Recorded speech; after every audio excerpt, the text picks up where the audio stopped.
He served with distinction until one day he was pursuing a criminal on a dangerous bridge and fell to his death.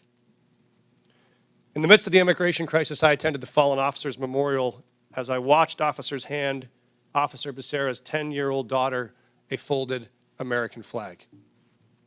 I watched her cry as she wrapped her little arms around that flag and holded it tight the way she wished she could hold her dad, but never will again.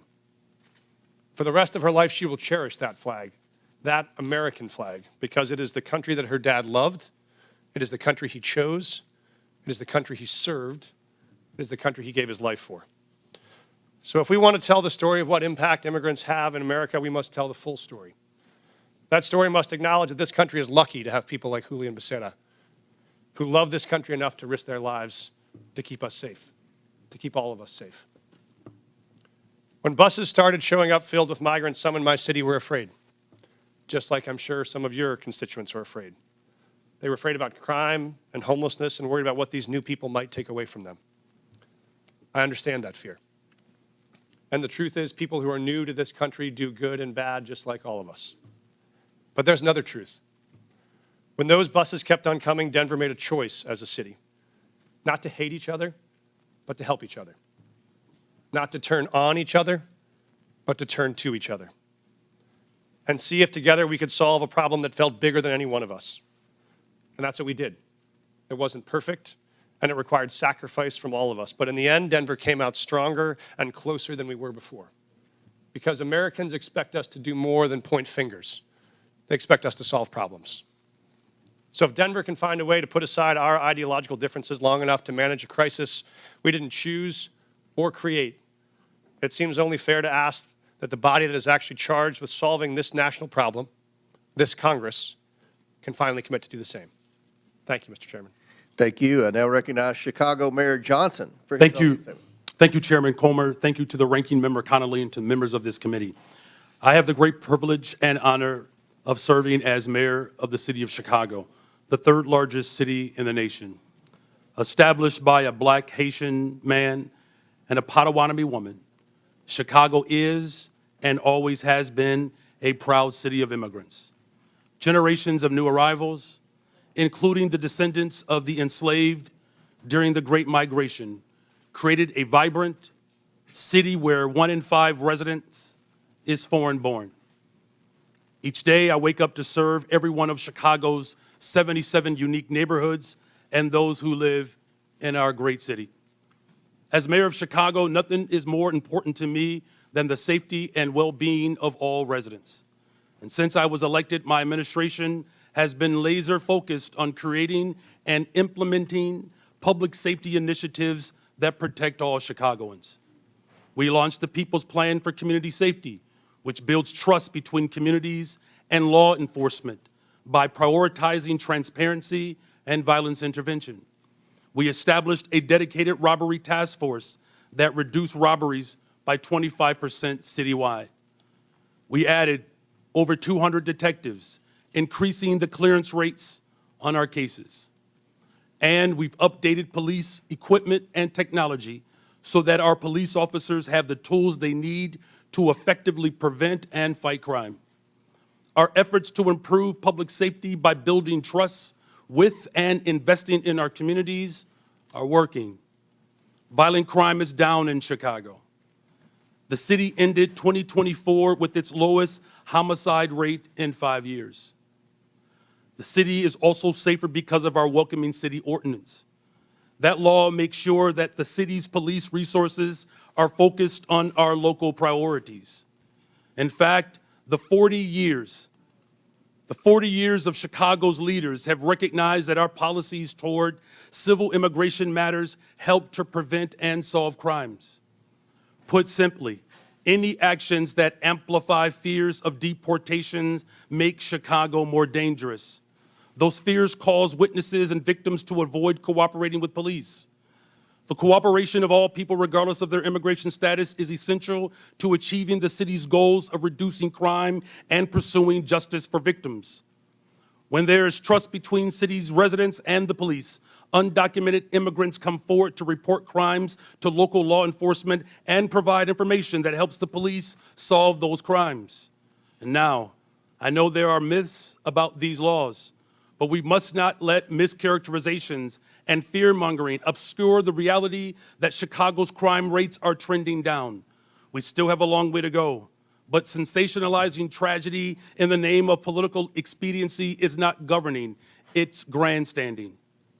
Every violent crime is devastating, but scapegoating entire communities is not only misleading, it is unjust, and it is beneath us. So let me be clear. Chicago's welcoming city ordinance and our other laws and policies do not lead to more crime. They do not prevent cooperation with federal law enforcement on criminal matters. And we do not harbor criminals. We arrest them, often because of laws that allow residents to feel safe helping the police. As mayor, I'm building a Chicago that embodies the dream of my father had when he came from Salis, Mississippi during the Second Migration, a Chicago that invests in housing, healthcare, jobs, and education.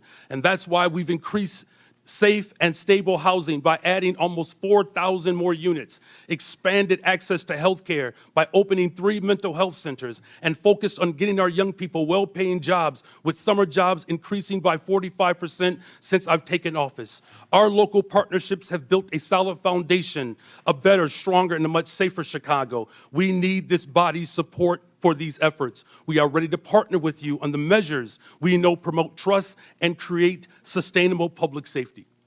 And to the people of Chicago and all hardworking people across this great nation, these values are our North Star, the drinking gourd we follow to a better future. We will not live in fear. It is not our portion. We will not go back. I do look forward to answering the questions of this committee. Thank you. Thank you. I now recognize Boston Mayor Wu for her opening statement. Thank you.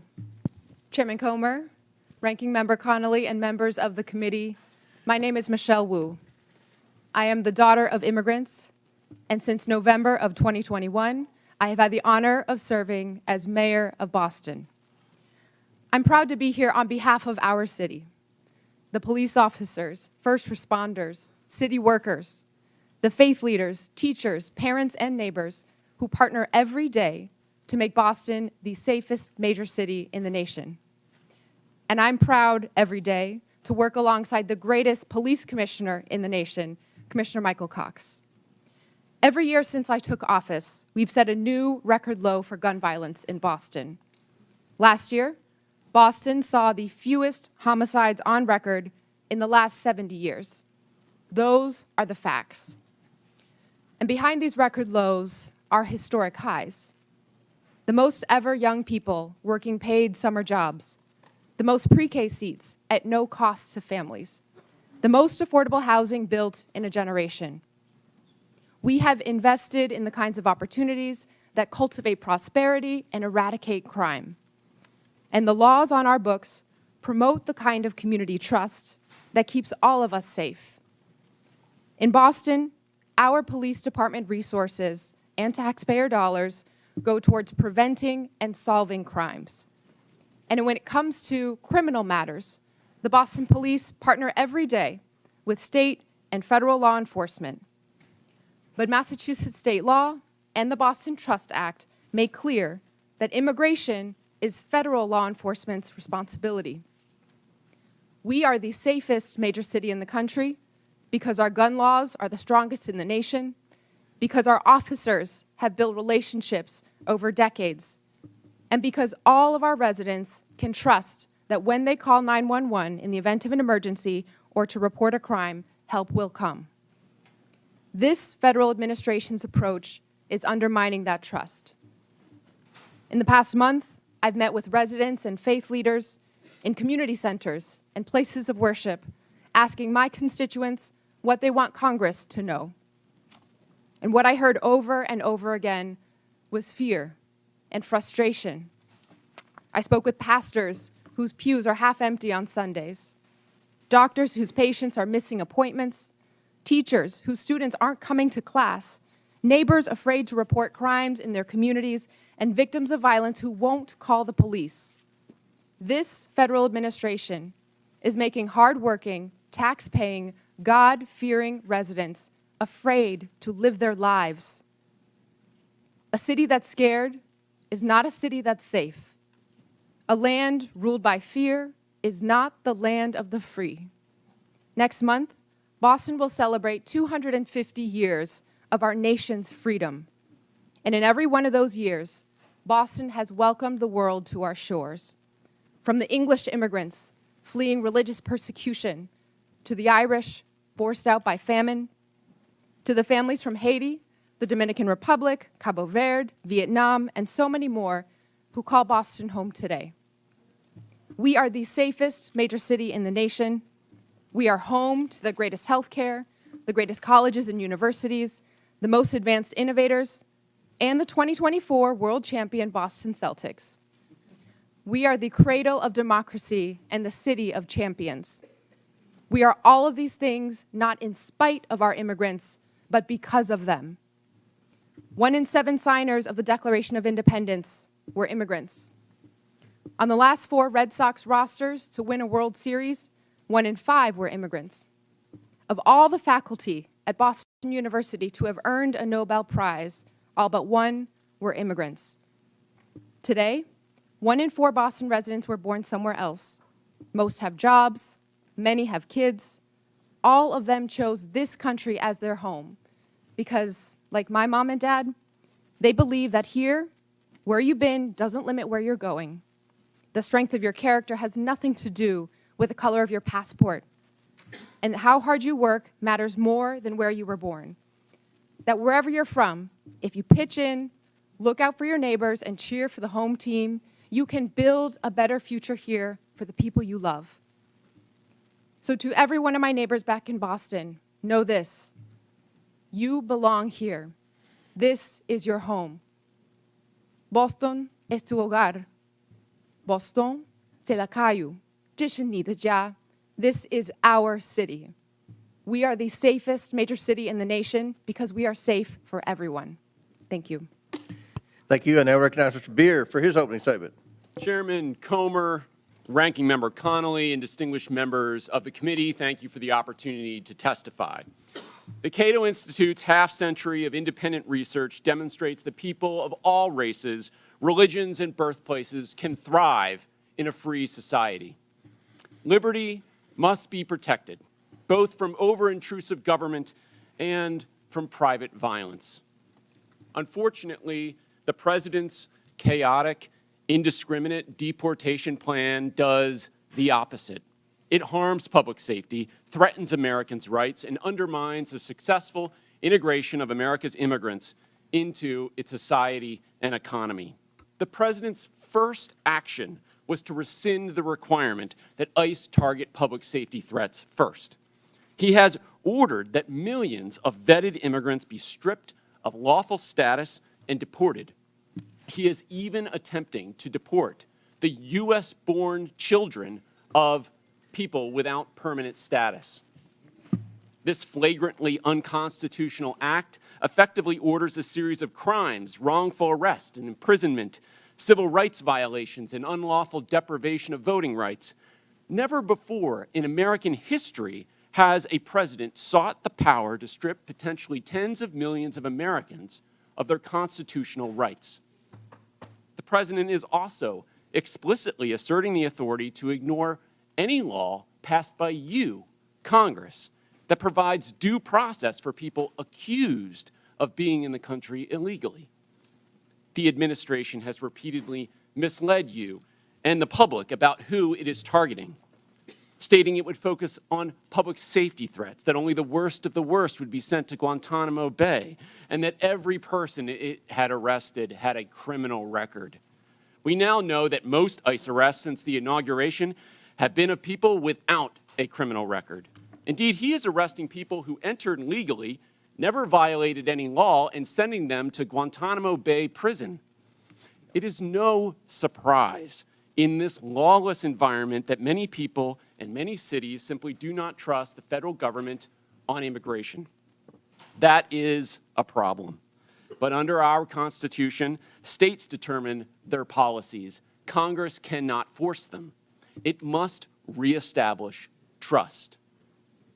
Unfortunately, some members of Congress want to force an indiscriminate policy of mass deportation on the entire country with no public safety focus. If Congress wants more cooperation, it should address the concerns of these cities. What Congress should do is reestablish trust. Indiscriminate mass deportation agenda is a far greater threat to public safety than any city policy. A mountain of empirical research shows that reasonable restrictions on ICE cooperation do not increase crime rates, and that immigrants lower crime rates. Immigrants, including illegal immigrants, commit crimes serious enough for them to be incarcerated at half the rate of U.S.-born Americans. Data from Texas shows that illegal immigrants are 36% less likely to commit and be convicted of murder. At least before this current mass deportation effort, immigrants were more likely to report crimes than U.S.-born Americans. Don't jeopardize that. Mass deportation is diverting law enforcement resources away from obtaining justice for victims. Indeed, it even targets the victims. Sabotaging local economies and obliterating communities will not restore public safety. It will make us poor while increasing the crime rate and victimization rate for Americans. There is a better approach. We don't need chaos and disorder of illegal immigration or of mass deportation. Why don't people come legally? Because Congress has provided so few options for them to do so, not updating its laws in the last 3.5 decades. Just 3% of those applying for permanent legal status in 2024 received it. That's the failed policy. Let peaceful immigrants pay to get vetted, work, and contribute legally, and let law enforcement at all levels focus on keeping Americans safe. Thank you. All right, our witnesses have concluded their opening statements. We're going to begin with questions from members, and I want to remind the members, we have 60 members today that are going to ask questions. So I'm going to strictly enforce the 5 minutes.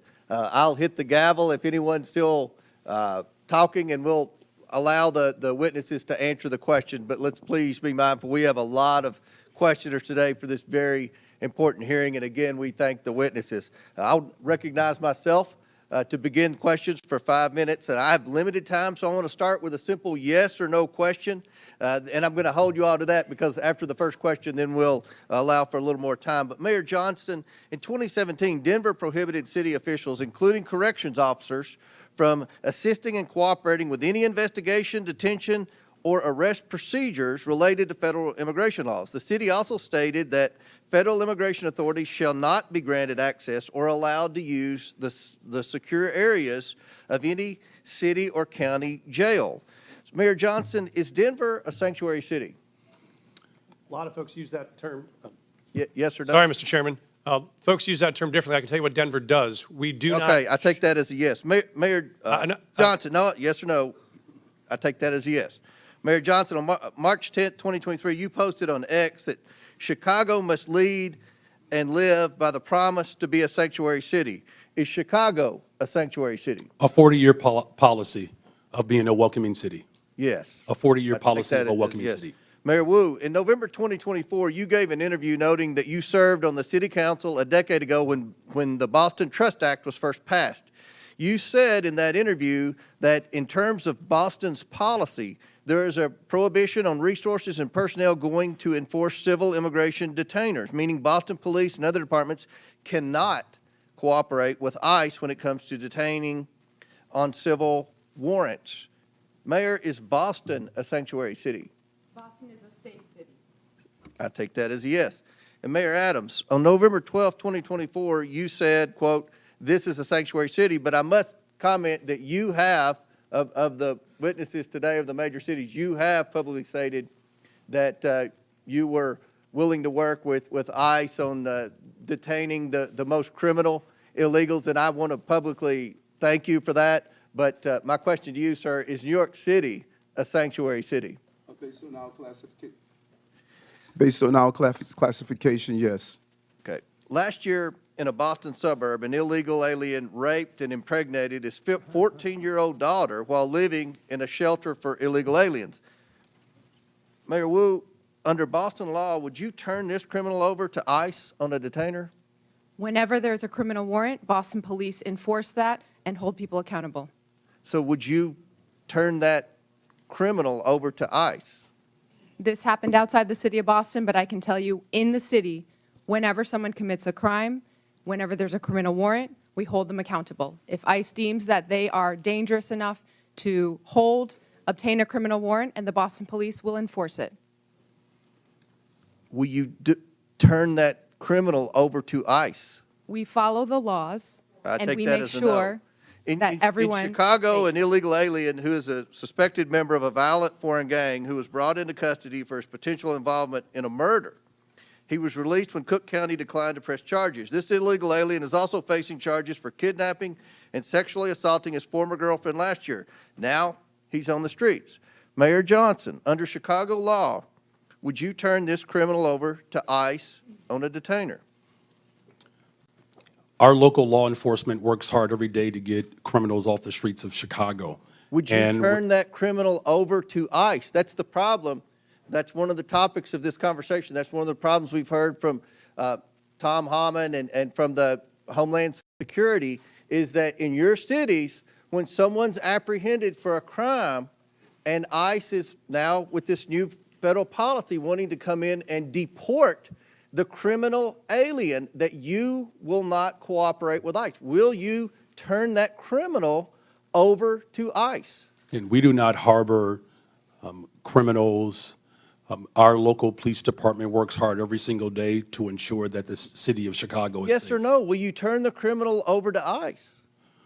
With a criminal warrant from the federal government, our local law enforcement repeatedly collaborates with federal agents. So you're saying publicly today, you will turn that alien over to ICE in a safe place like a jail and not turn him out on the street and say, here you go, ICE, good luck. You will turn that criminal over to ICE. With a criminal warrant, as we have done for 40 years. Should that criminal be turned over to ICE? With a Mayor? criminal warrant, they are subject to the federal laws, and that includes deportation. My time has expired, but again, the point that we've got to iron out today is that we have to have cooperation. It is federal law to turn over those illegal criminals to ICE. And we have heard reports, and many of you have said publicly, that you are going to obstruct that.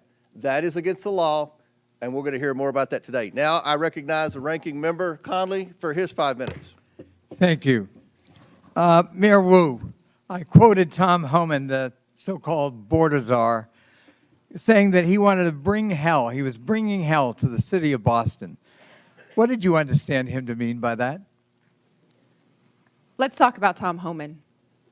Shame on him for lying about my city, for having the nerve to insult our police commissioner who has overseen the safest Boston's been in anyone's lifetime. Bring him here under oath, and let's ask him some questions. I am here to make sure that the city of Boston is safe. Others may want to bring hell. We are here to bring peace to cities everywhere. Mayor Johnston of Denver, what would your reaction be if Tom Homan wants to bring hell to your city, Denver? We think that we have folks in Denver who are working hard, playing by the rules, paying taxes. There is no one that is seeking hell to come to Denver. What people are looking for is opportunity and hope. And for the It's record, available. he can do whatever he wants to do, I guess. But the fact of the matter is you absorbed on a per capita basis the largest immigration a year or two ago, and you indicated that your crime rate actually fell. It didn't increase. Is that correct? That is correct. Crime is down in Denver. We have homicides down 17%.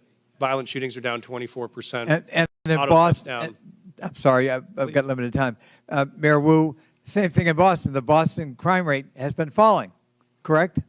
We had 24 too many, but that represented a tremendous reduction, one of the biggest drops anywhere in the country. Thank you. So the correlation between immigration and crime is false, as you point out, Mr. Beer.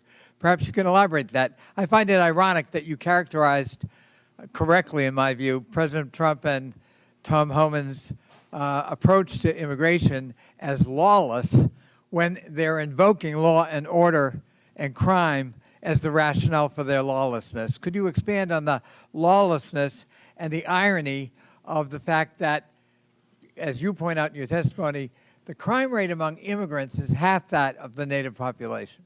That's right. I have a table in my written testimony that you can look at. Top 20 cities for immigration court filings over the last 4 years.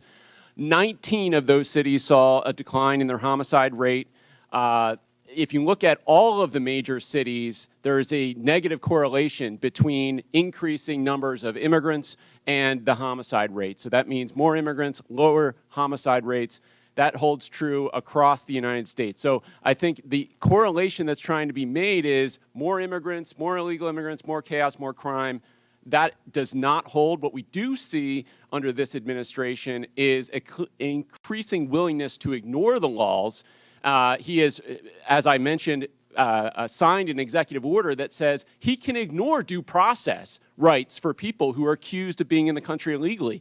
This is an incredibly dangerous assertion of authority and should be investigated by Congress. And is it a reasonable proposition for a local leader? I know I was chairman of my county, which is like being mayor of a large county, and you know, we focused on local law enforcement. You know, we tried to help the feds when we could.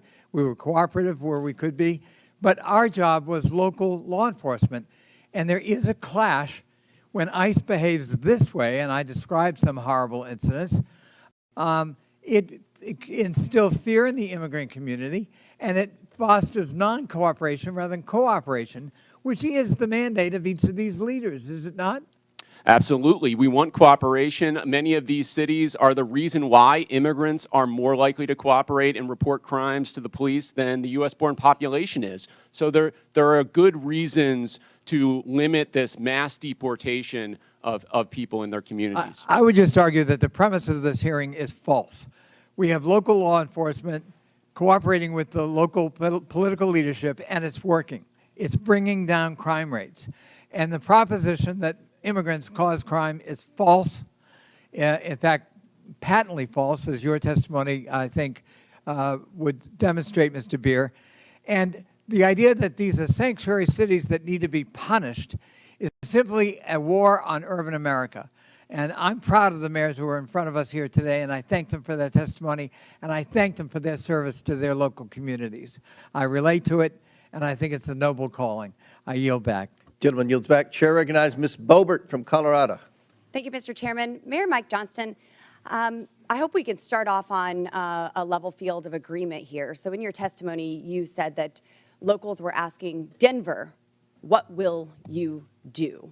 When they saw 10 to 11 buses coming in a day and 42,000 illegal aliens entering their city. Denver, what will you do? And in a Fox 31 interview in January, you blamed state law for not allowing the city of Denver to coordinate with ICE, resulting in Denver being a sanctuary city, saying, quote, the whole state is bound by our state law in this, which is pretty consistent in some of these practices, like everywhere in the state. We don't honor ICE detainers, end quote. I've demanded Governor Jared Polis and the Colorado State Legislature to repeal them. Douglas County has led on a lawsuit to get those laws repealed. So, Mr. Mayor, would you join me today in calling and demanding that these sanctuary policies, these Colorado state laws, be repealed? Thank you, Congresswoman. Yes or no, Mr. Mayor? Pardon? Yes or no? Will you join me? I do not believe the detainer law needs to be changed. So I can tell you what Denver Okay, does so you right now. don't want them to coordinate with ICE, but yet you're blaming the state of Colorado for those policies. It's a statewide law. It's not a Denver law. And you're blaming the state of Colorado for the law, yet you will not call for that law to be repealed. Correct? Yes or no?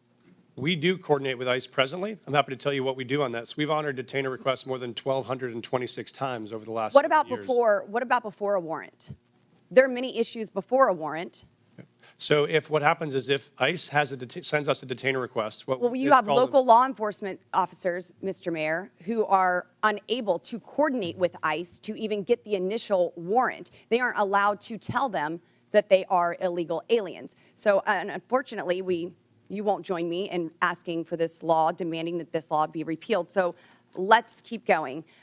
In 2017, Denver passed an ordinance that ensured any city employee who spoke with federal immigration authorities would be fired, among other policies that have led to local and national media outlets to call Denver a sanctuary city. So now let me ask you, would a city employee be fired for communicating with anyone from the EPA? Right now, Congresswoman, our policy is we don't ask people's status. when Would they come any into city contact employee with be any- fired for communicating and coordinating, talking with an agent from the EPA, a federal employee? Not to my knowledge, Congresswoman. What about Health and Human Services? Would they get fired for talking with someone from Health and Human Services? Not to my knowledge, Congresswoman. So they would only be fired for talking to federal law enforcement officers? No, that's incorrect, Congresswoman. This is an ordinance city employees do, in Denver fact, passed in 2017, Mr. Mayor. our city employees do, in fact, communicate with ICE. We do coordinate on multiple things with ICE. For instance, if there is a violent criminal warrant in the city, we No, pursue that we're warrant talking together. before the warrants, Mr. Mayor. There are issues happening before warrants are issued, and local law enforcement officers are unable to coordinate because there is no warrant. And your ordinance says that a city employee would be fired for communicating with federal law enforcement. So you've been mayor for 600 days. Have you ever called for that ordinance to be repealed? We are not unable to coordinate with ICE right now. We are in communication with ICE right now. Only if about- there is a warrant, but I'm talking prior to the warrant.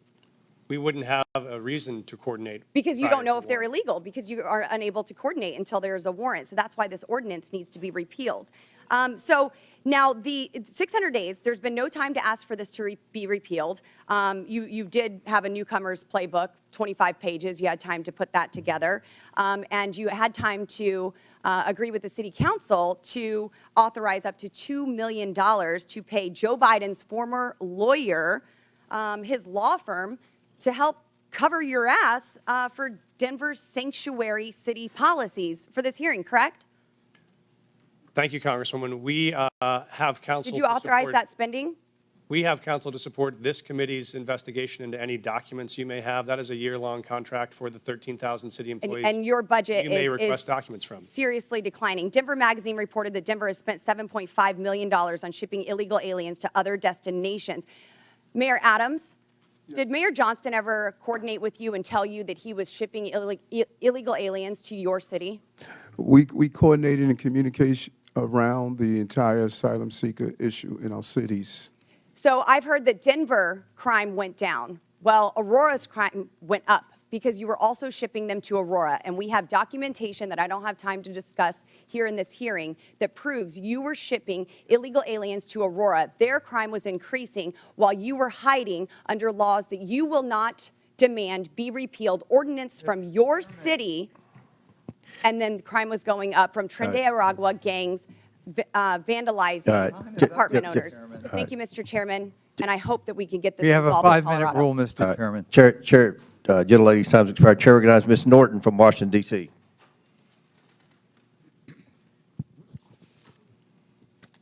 There have been a lot of talk today about these cities and their, in my view, principal decision not to respond to extrajudicial ICE detainers. But I would like to back up and talk about these detainers, what these detainers really are. Requests from ICE to unconstitutionally hold someone without due process or probable cause. Enforcing ICE detainers is also expensive, often results in mistakenly holding U.S. citizens and undermines public safety. It diverts resources from protecting the local community to carry out the federal government's job of immigrant enforcement. Mayor Johnston, what challenges do ICE detainers represent to your law enforcement and city resources? Thank you, Congresswoman. I think that was to me, right? Sometimes That's I get correct. confused. Okay. Thank you, Congresswoman. I think it's important, I appreciate to describe what Denver currently does in terms of what coordination looks like and what it doesn't, which is if we get a detainer request, if we have someone in our custody that ICE would like to get access to, what we do is we provide them a notification of release. And so if that person will be released from our custody, we notify them of the time and the date when they will be released, so ICE, if they choose to, could pick that person up. We have done that 1,226 times over the last 7 years, and that has enabled ICE, when they choose to be able to bring someone into custody. What we do not do is hold someone beyond their release date, because there are multiple courts who have found that to be unconstitutional. If someone is serving a sentence and that sentence expires this Friday, we can't hold them another 7 days without an additional charge. And so that is what state law does, and sheriffs around the state would say it is a strain on local resources to hold them for a civil issue that is not linked to a criminal charge that we have in our city or another jurisdiction. That's why we don't honor those types of detainers. Mayor Johnson, how about for Chicago? So thank you for that question. And for Chicago, again, our top priority with the Welcoming City Ordinance is to ensure maximum safety. The type of coordination that happens between our local law enforcement and our communities is paramount to building trust and keeping our communities safe.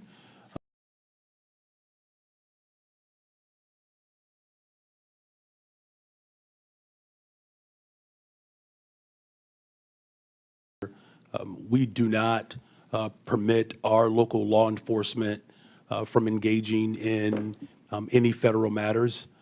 With a criminal warrant, our city and our state will cooperate with the federal government, but without a criminal warrant, our local law enforcement focuses in on local issues to keep the people of Chicago safe. Mayor Wu, how would fulfilling ICE detainers detract from public safety in your city? Thank you, Congresswoman, for hosting us, first of all, in your district. We hear every day from Boston residents, a city that is 28% people who were born in another country, that the trust and feeling that they know they can call 911 when they need help, or if they have information to solve a crime and police need that help, that they feel comfortable in doing so. And so our policy in Boston is that regardless of your background or immigration status, you have access to our libraries. We want you to take your kids to school. We want you to be part of our community. And also, regardless of immigration status, if you commit a crime, if you do harm in the community, you will be held accountable. It is critical to the safety of Americans that cities have the ability to decide what is in the best interest of their people. Mayors and local enforcement know their cities best. I would yield any time remaining to the ranking member. I just want to underscore what the gentlelady has said. Local government knows best how local enforcement, law enforcement works. And cooperating with ICE is part of that. But they can't be a substitute for ICE doing its own job, which is a federal responsibility. Thank you for yielding. Before I recognize Mr. Jordan, I believe Ms. Boebert has a unanimous consent. Yes, Mr. Chairman, I'd like to ask unanimous consent to submit to the record multiple local news articles referencing Denver's sanctuary policies, including the Newcomers Playbook written by Mayor Adams and the budget, which shows millions and millions of dollars of the Denver city budget cut. Without objection, so ordered. Chair now recognizes Mr. Jordan from Ohio. Thank you, Mr. Chairman. Mayor Johnston, who's Abraham Gonzalez? Thank you, Congressman. He is a individual that was released from the county jail on Friday in the city and county of Denver. That's all you know about him? I do know that he was facing charges that the Venezuelan gang member arrested by Border Patrol on September 20th, 2023 released into the country by the Biden administration. A few months later, he's arrested in your city, charged with aggravated assault. On March 11th, 2024, he's charged with motor vehicle theft, stole a car, and then on March 20th, 2024, Mr. Gonzalez is charged with felony menacing. 6 days after that last charge, ICE sends you a detainer, which includes an administrative warrant. Basically, it says if you're going to release this bad guy, this gang member who allegedly stole a car, menaced people, and assaulted people, give us a 48-hour heads up. Is that right? Does that refresh your memory? I do know about the detainer request. I do know that we provided a notification of release. What kind of notice did you give ICE when you released him? We gave him notification. I'm not sure how long in advance it 1 was. hour. I do know that. 1 hour. I do know that there were 1 6 hour notice, and you released him 5 days ago, right? Why not give him more heads up? Actually, let's put the slide up. Let's see what it says here. But let's put the slide up. This is what the Denver Sheriff's Department, it's kind of hard to see, so I'll read it. It says, Denver Sheriff Department, ICE notification being released to the streets. I simply said, just release him to us. You release him to the streets. Why not release him to ICE? Thank you. What we've done, and we do this regularly, we've done 1,226 of these, is we notify I'm us. asking about one. I'm not asking about the other 1,200. I'm understand. asking about Mr. Abraham Gonzalez, who's a gang member from Venezuela, stole a car, assaulted someone. You had him in your custody for how long? I know that we released him. 345 days you had him in custody. And I said, hey, can you give us 48 hours heads up? I don't know. You gave him 1 hour notice. Mr. Congressman, we notified them of release. There were 6 ICE agents present when he was released, so they had enough time to respond and to be present. Respond where? To the jail where we released him from. So we released him we notified them of the release time. When we notify them of release, they come to the jail facility to pick them up. They're Why still didn't you on. say that's not what you said. You said you release him to the streets. Did you release him to the streets? You release him to ICE? What we do, sir, is we release him from our county jail, and we coordinate with ICE on that release time and release date so that ICE can come and pick them up from that location. Pick them up where? In the parking lot? Yes, sir. They're on the facility Guess property. what happened in the parking lot? I know, sir. I've reviewed the video. So I looked at it. I've talked to the sheriff last night. One of the ICE officers got assaulted, didn't he? I've reviewed the video, They had sir. to tase the guy, didn't they? Would you like me to answer, sir? No, I'd like you to answer. Did they tase him? I know that there were 6 officers that had multiple tasers. I saw the So they detention had on 6 video. officers. If you keep him in the facility and they come in the facility and get him, does it take 6 officers? Probably takes 2, doesn't it? So we've been doing these, as I mentioned, 1,226 times. This is the first time I've been made aware of there's been an incident like this. So I reached out to ICE after I saw the video. I've coordinated with their team and offered to sit down and see if there are procedures we can change to make sure this works smoothly. It's a simple question.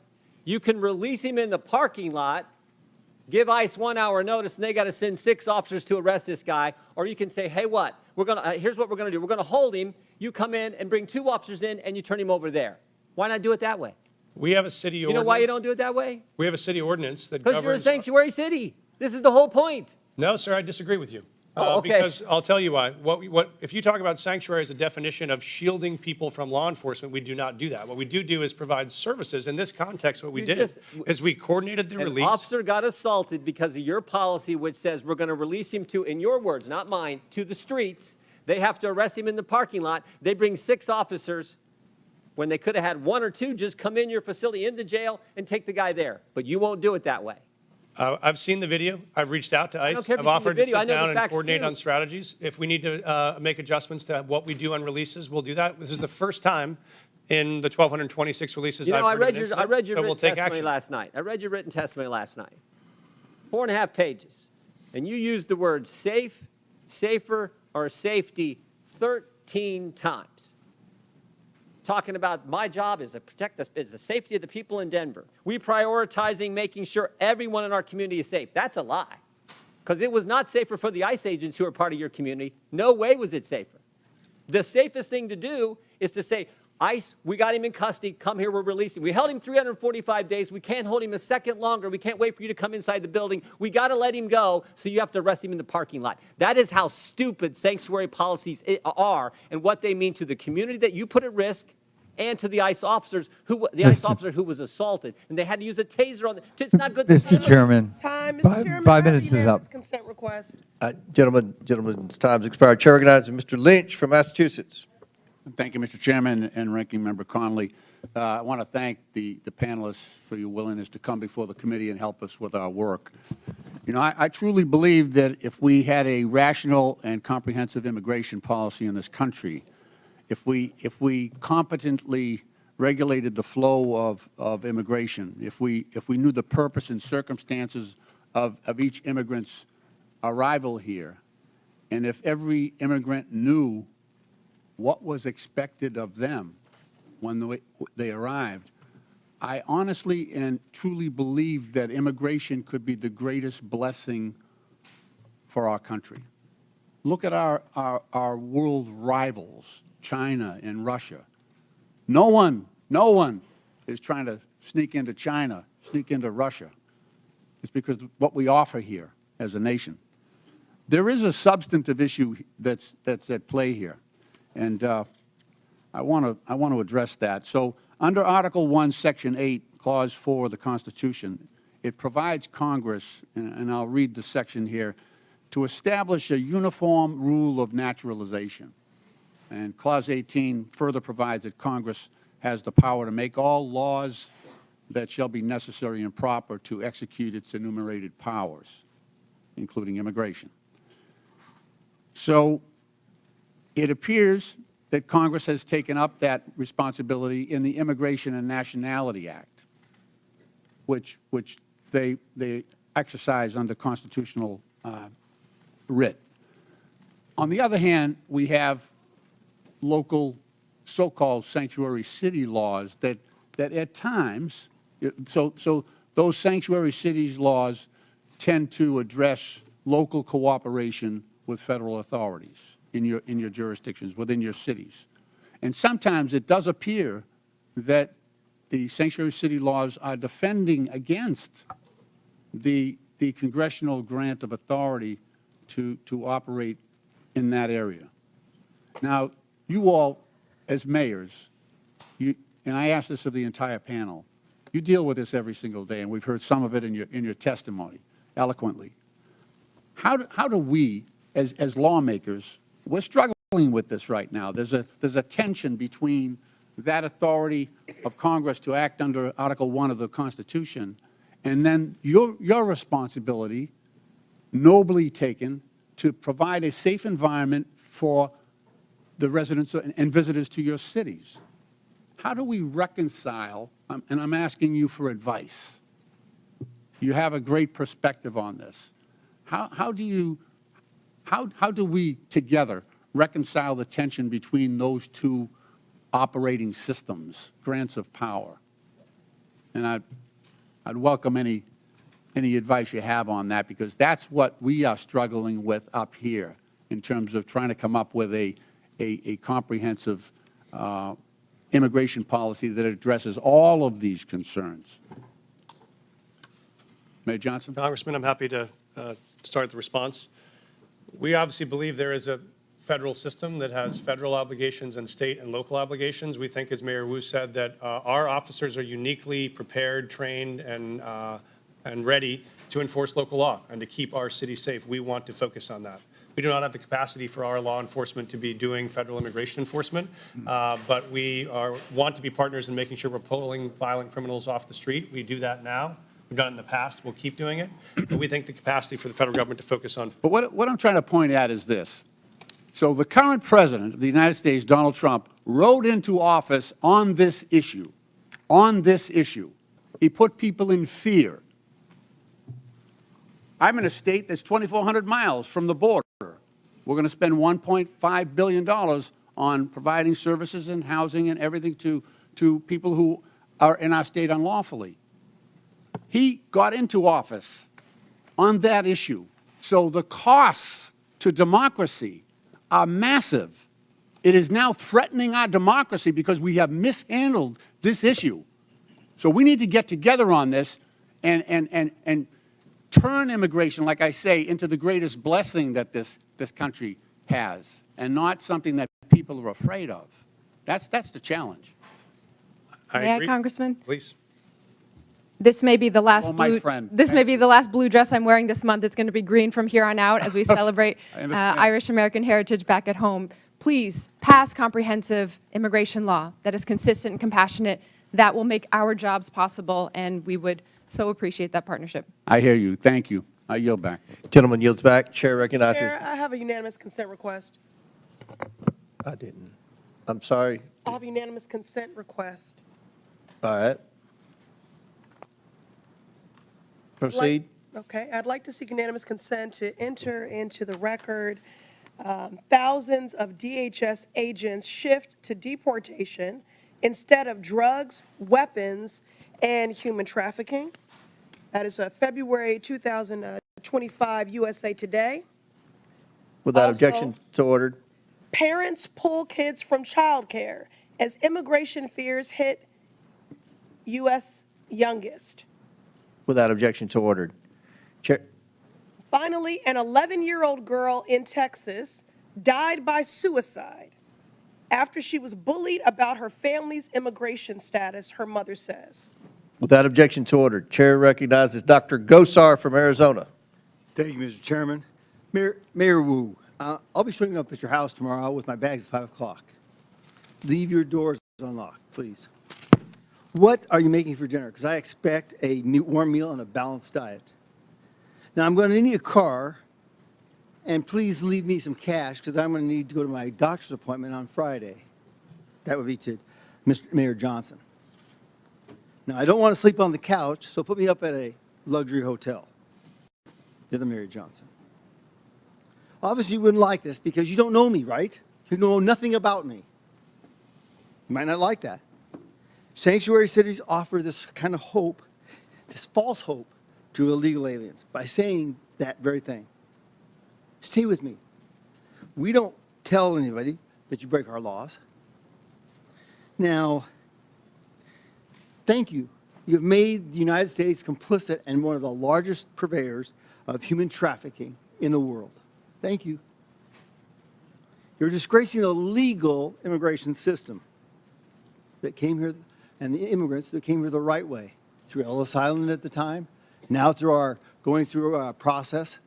And I want to talk about that process because I've always been told, and it's never been really challenged, is that good process builds good policy, builds good politics. I think that works really, really good because you can always fall back to the process. If the process isn't good, you always get a good process.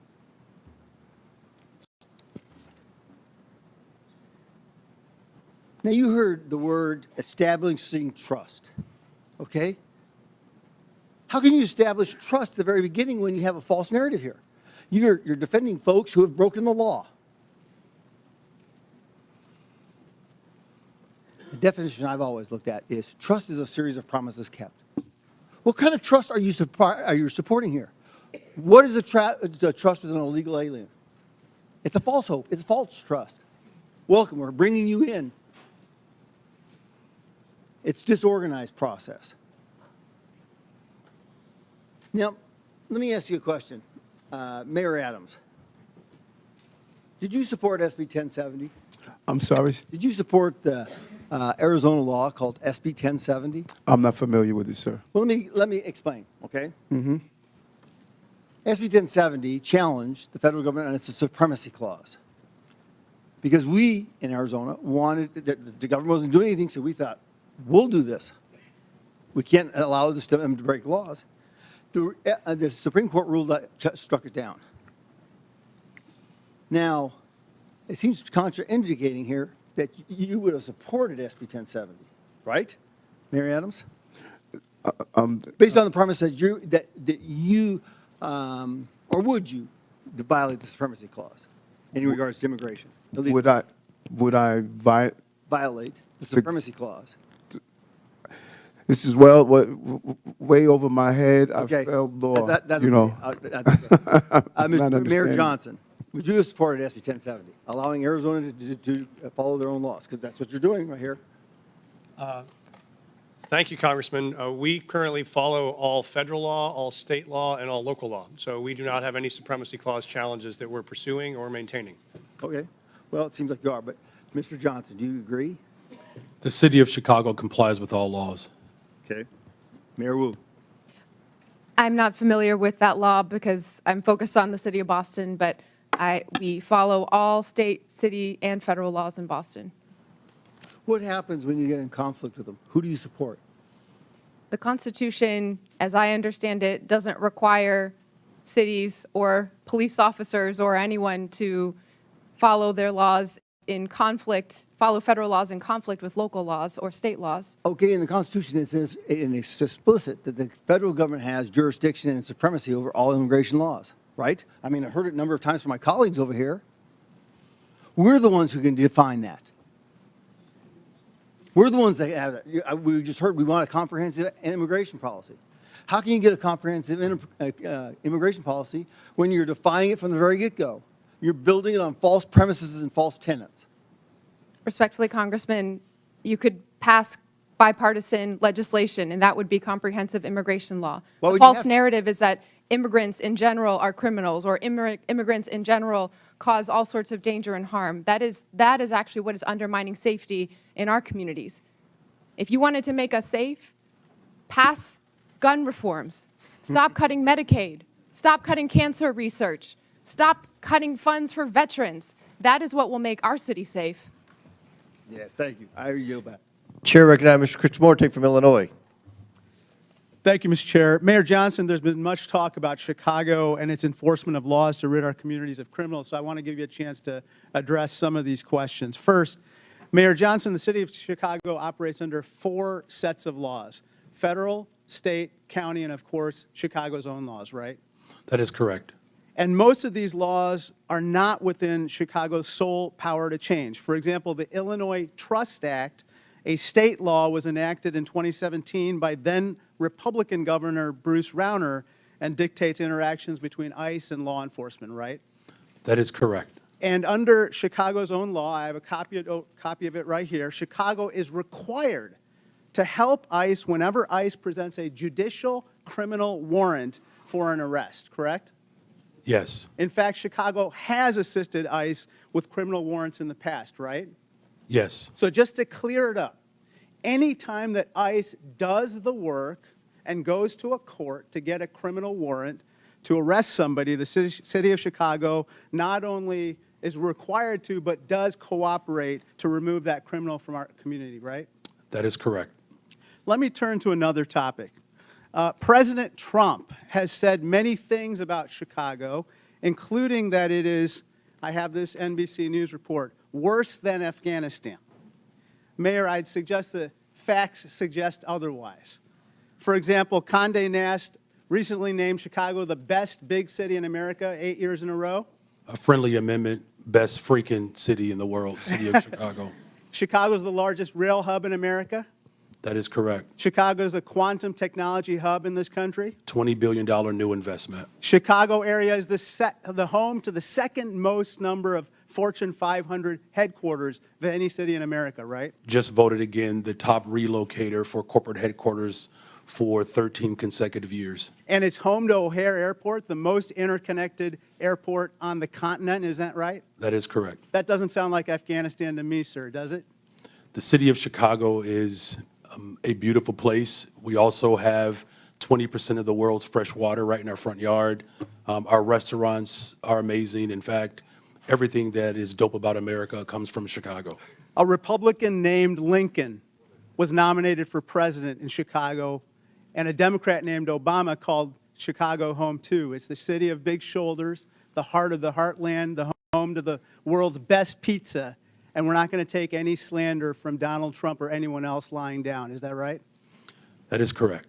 Sir, I want to turn your attention to another topic. Mayor Johnson, you'd agree with me that high grocery prices are among the top concerns for the people of Chicago, right? The economic conditions that are unfortunately that are not being addressed by Washington has caused a great deal of trepidation and anxiety. Mayor Wu, according to USDA, the wholesale cost of a dozen eggs has gone from $6.59 since January 19th when Donald Trump took office to $8.39, a 27% increase, and this has got to anger Bostonians, right? People are doing their very best, trying their hardest, working multiple jobs, and they need support.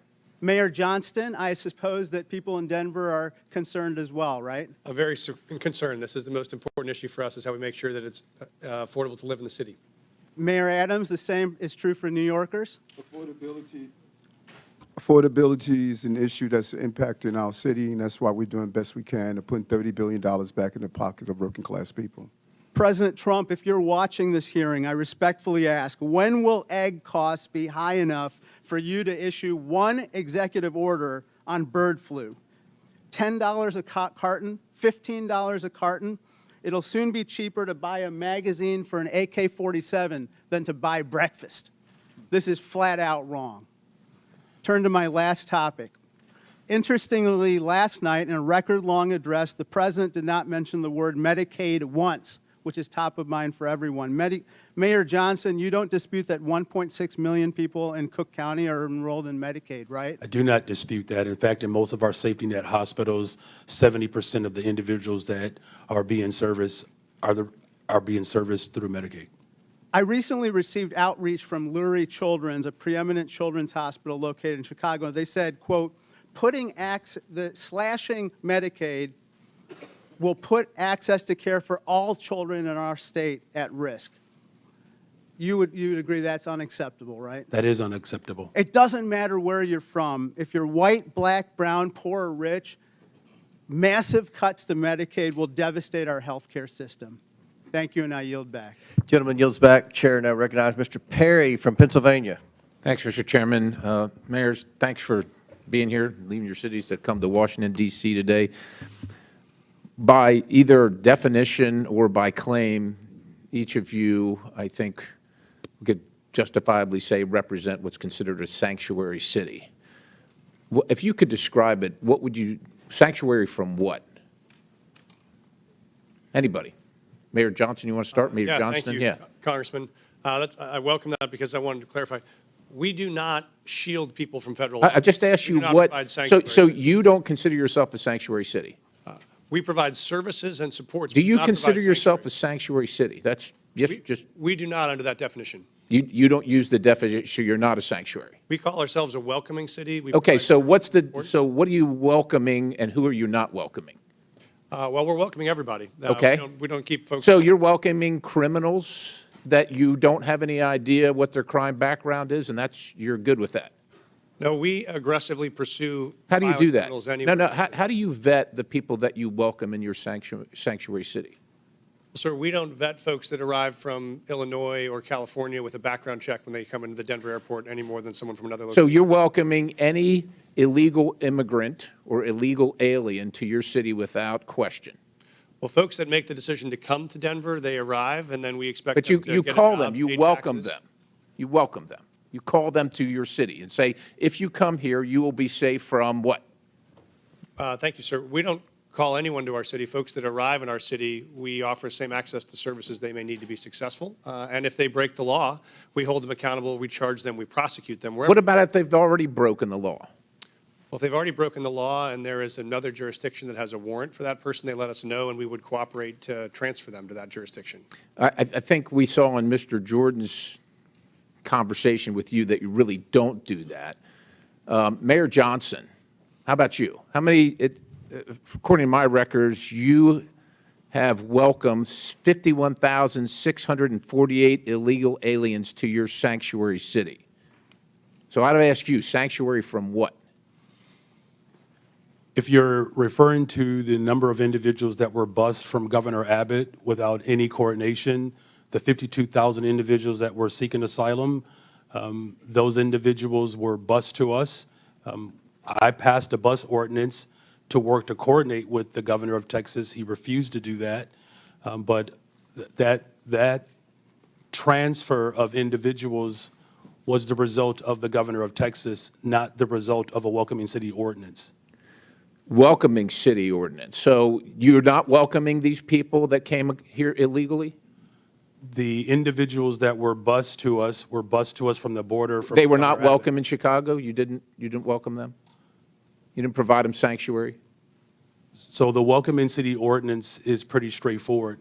It allows for our local law enforcement to focus on local policies, and that's why we're seeing a decline in violence. So you don't care about federal law enforcement policies, only local policies? We comply with all laws. What I do care about is this body, Washington, passing comprehensive immigration So let me ask you this. Chicago residents reported 28,443 violent crimes during 2024 alone, cases of aggravated assault rising to the highest level in 2 decades.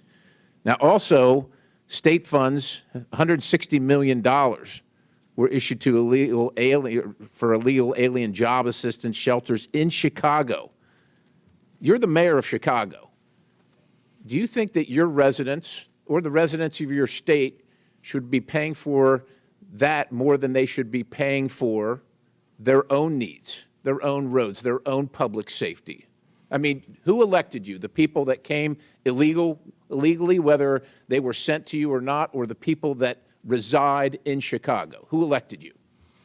And who do you serve? The people of Chicago elected me as the 57th mayor of the city of Chicago, and we serve all the residents of the city of Chicago. Illegal or not, criminal or not. How many of the 662,566 illegal aliens with criminal histories that ICE has reported are now residing in Chicago? Someone will have to get back with you with that number. I don't keep account Do you of. take immigration information from criminals as they're arrested and processed? Do you take immigration information? Our local law enforcement focuses on getting all violent individuals do you off the determine streets whether of they're Chicago. here legally, what their immigration status is as a function of your justice Gentleman's system? time's expired, but please feel free to answer the question, Mayor. The Welcome in City ordinance ensures that our local residents communicate and trust local law enforcement to ensure that criminals and crime is being addressed, So and you that's have why no violent idea how many crime are illegal. has Thank gone you, down Mr. in the Chairman. city I'll of yield. Chicago. Thank you very much, Chair Congressman. now Mr. recognizes Chairman, I have a Mr. unanimous Khanna. consent request. Chair now Mr. recognizes. Chairman, I have a unanimous consent request. I'm sorry, Ms. Presley. I have unanimous consent request. Go ahead. Thank you. I'd like to seek unanimous consent to enter into the record. Mass deportations would deliver a catastrophic blow to the U.S. economy. This is from the Joint Economic Committee, December 2024. From where? What publication? The Joint Economic Committee, December 2024. Without objection, so ordered. I'd like to seek unanimous consent to enter into the record from the American Immigration Council, October 2024, mass deportation, devastating cost to America, its budget and economy. Without objection, so ordered. Chair recognizes Mr. Khanna from California. Mr. Chair. Wait, I'm sorry. Mayor Wu needs a short break to attend to her young child. Mayor. Mr. Chairman, I got the note that the baby's okay for now, so I'll continue. But thank you. I will. I believe from my husband that the baby's okay, and Okay, well, and just the arrangement, let us if know. it's okay, was Okay. that everyone would take a break, so I wouldn't have to go into a back room by myself to nurse when it's time. But thank you. Chair recognizes Mr. Khanna. Thank you, Mr. Chair. Mr. Chair, I find the Republican position in this hearing quite ironic, because the Republicans are the party that are always touting local government, state government, local control, and not having federal overreach. So I want to explore actually one of your favorite topics on the other side of the aisle, the infamous mask mandates. I know how much you love them. When CDC came out with the mask mandate order of January 29, 2021, they said that we needed to have fines of $1,500 for anyone who didn't wear a mask on a plane or in a public space. And they said that there needed to be referred criminally to the Transportation Authority if they violated it more than once. Now, Governor Abbott said in Executive Order 38, we're not going to enforce, we're not going to have our cities enforce the mask mandate. And Governor DeSantis said the same thing. We're not going to have our local police enforce the mandate. I want to ask Mayor Adams and Mayor Wu, because you had slightly different views on the mask mandate, but Mayor Adams, you were actually praised in New York for saying we are going to take away some of these mask mandates earlier so businesses can open and there can be a revival in New York. Did you ever, in law enforcement, to your knowledge, enforce the CDC mask mandate and ask your law enforcement to fine people who didn't wear a mask $1,500? What we did was looked at the science and looked at how it will impact business, and after issuing warnings in education. But I think it's fair to say, Mayor, right, you never referred anyone to the Transportation Department for prosecution, and you never had local police out there saying we're going to fine people $1,500 with the CDC mandate. The goal was to always ensure that people will carry out the procedure, and we did several education and warning in the process. Mayor Wu, you were a great advocate of masks and looked at the science. Do you know if your city government actually ever used police resources to carry out the CDC or Transportation Department's mask mandate where they were fining $1,500 or referring for criminal prosecution? I am not aware of any incidents of someone in Boston having been fined or prosecuted for any mask-related issues. We certainly prioritize public health and saving lives, and so our role as a city was to provide positive communication, outreach, make sure there were signs and different community organizations that could go and remind people to stay safe and do their best to take care of each other and their families. As much of an advocate as you were for masks, and I was an advocate for masks, would you have been hesitant to order your law enforcement, your local police, to say if someone was violating those mask mandates that we need to cooperate and turn them over to the Transportation Department for prosecution? Would that have given you some pause if the federal government were saying use your police departments to fine people $1,500 and give us their records for criminal prosecution? Yes, it would have. And so I guess I'm trying to understand, you know, if we set this precedent that we want cities to be enforcing every federal mandate, then what happens when there's a new Democratic president that comes and says, we want a mask mandate that the Republicans may not want? And when there are conservatives like Governor DeSantis or Governor Abbott saying, we don't want our cities to enforce that. Do you see, Mayor Wu, any difference between a federal government asking you to enforce laws that ICE is doing versus a federal government asking you to enforce a mask mandate, or frankly, to enforce gun laws that may not be what your local city department is focused on? It does seem that local authority is part of our democracy and part of our system of government. Isn't the real issue here not one of immigration, but of federalism? Isn't the question, I mean, everyone agrees that there needs to be, if there's someone who's convicted of a crime, that ICE has the right to enforce those laws. The question is just, are you going to have local governments in this country be beholden to every new president's directives and armed for enforcing that? My view is that we ought to have local governments be able to use their police officers for their priorities. That, in its essence, is federalism, and it actually used to be the conservative Republican position. Gentlemen's time's expired. Chair recognizes Dr. Fox from North Carolina. Thank you, Mr. Chairman. Mayor Johnson, in the last 4 years, how much has Chicago spent on care for illegal aliens? Thank you for that question, Congresswoman. So since 2022, since the governor of Texas began Just shipping... tell me a number. I don't need a speech. Just tell me a number. So since 2022, since the governor of Texas was shipping individuals to cities across this country, the city's budget, roughly 1% of the city's budget over the course of 4 years. Mayor Johnston, the same question, and I don't need a speech, just a number. Thank you, Congresswoman.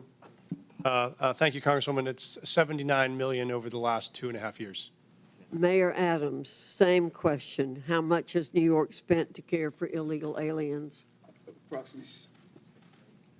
Approximately $6.9 billion went out of our taxpayers' funds. Mayor Wu, same question. How much has Boston spent to care for illegal aliens in the last 4 years?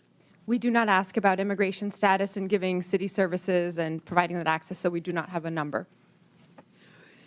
Taxpayers have been bearing the brunt of the massive wave of illegal aliens who've entered the United States. The Biden administration seemingly declared taxpayers and hardworking Americans collateral damage in the pursuit of open borders. Again, Mayor Johnson, are NGOs providing services to illegal aliens in Chicago? In accordance with the Welcoming City Ordinance, our sister agencies or city departments, we do not seek the status of any individual that is seeking service.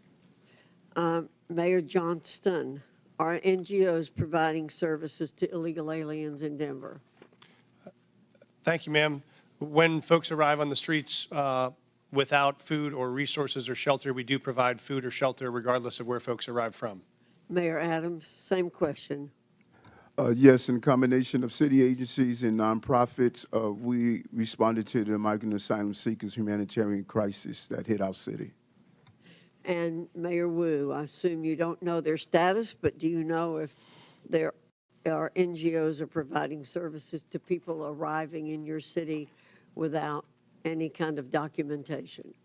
There are community organizations, many of them in Boston, who seek to serve all of our Boston residents. Congress must provide oversight and ensure accountability for taxpayer funds going to NGOs. Agents from Customs and Border Protection have been outspoken in opposition to allowing NGOs to assist illegal aliens in subversion of law and order. When asked if NGOs are working at cross purposes to the mission of Border Patrol agents, the chief of the National Border Patrol Council said, quote, "Most definitely, and they should not be allowed, but our government allows it," end quote. NGOs receiving taxpayer funding through grants pay for everything from food, shelter, and transportation to legal services that help the migrants traverse Mexico. That is why I introduced H.R. 245, the Grant Integrity and Border Security Act.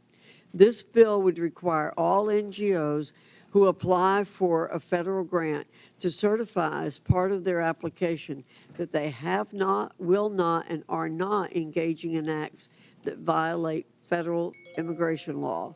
If NGOs continue violating our immigration laws, then my bill would ensure that no federal funds can ever go to the violators.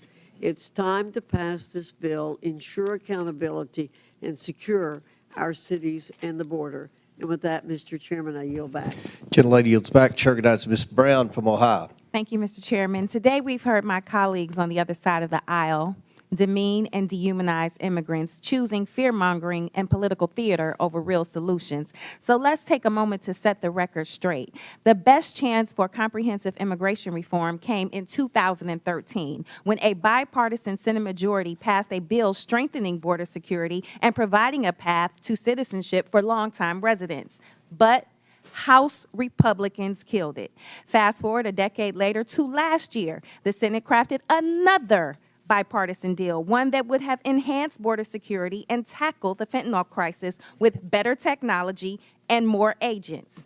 But Donald Trump torpedoed it, preferring anti-immigration rhetoric to real solutions. So this isn't about fixing the problem, it's about exploiting it. And let's not forget, the president wasn't complaining about this when he was employing undocumented immigrants at his resort.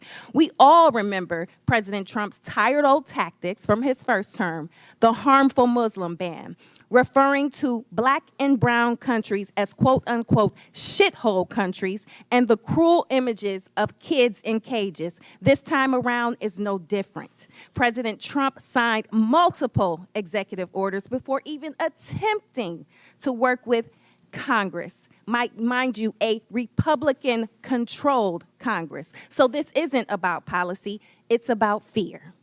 For the last decade, Trump has pushed menacing messages portraying all immigrants as criminals. But it isn't just coming from Trump. It's being amplified by right-wing media.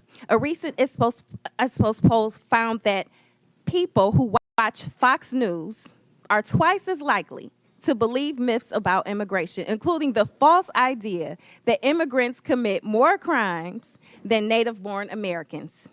This is objectively false, yet 2 in 3 Fox viewers believe it is true. This serves a purpose, fueling outrage, distracting from real solutions, and keeping the conversation stuck in a cycle of fear instead of facts.